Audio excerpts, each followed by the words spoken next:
네, 공군 여성 부사관이 선임의 성추행을 신고한 뒤에 극단적인 선택을 했죠.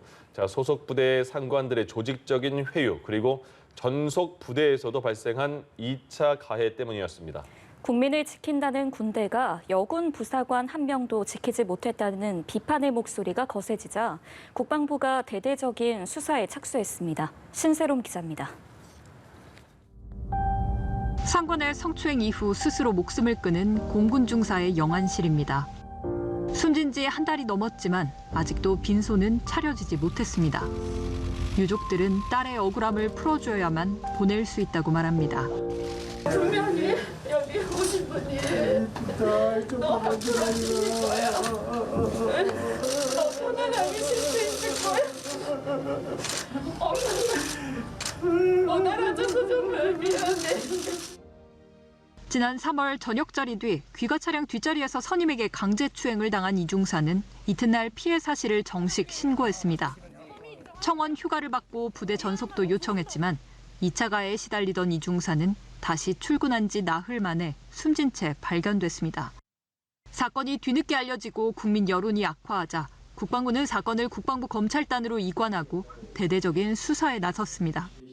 민간 전문가들도 거기에 참여하고 조언을 받아가면서 이렇게 투명하게 수사가 될 수 있도록 노력을 하겠습니다. 딸을 이렇게 잘 케어한다는 그런 마음으로 만났습니다. 이성용 공군 참모총장은 사건의 책임을 지고 사의를 표명했고 대통령은 이중사의 추모소를 방문하고 대국민 사과도 했습니다.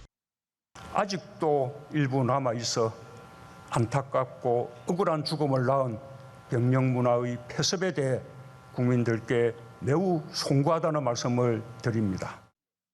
사건이 국방부로 이관된 지 이틀 만에 성추행 가해자 장중사는 구속됐고 강제추행과 보복협박 혐의로 재판에 넘겨졌습니다.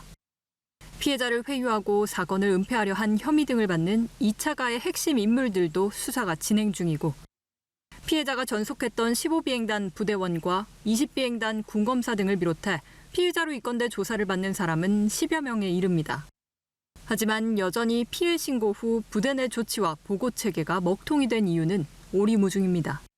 정상적인 절차에 따르면 지휘 체계를 따라서 보고하는 라인이 하나 있고 양성평등센터를 통해서 보고하는 라인이 따로 있고 군 수사단계를 통해서 보고하는 라인이 있는데 그 세 가지가 모두 작동하지 않아서 국방부에서 이 사건을 제대로 알지 못했다. 무슨 이유로 해서 제대로 작동하지 않은지에 대해서는 분명히 수사를 하고 확인해야 된다. 국방부 검찰단과 조사본부의 합동 수사가 시작된 지 한 달이 다 되어갑니다. 하지만 정치권과 시민단체에선 여전히 국정조사와 특검이 필요하다는 주장이 수그러들지 않고 있습니다. 사건에 가담한 관계자 전원에 대한 확실한 책임을 묻지 않는다면 군은 신뢰 회복의 마지막 기회를 놓치게 된다는 점을 잊지 말아야 할 것 같습니다. 연합뉴스TV 신세롬입니다.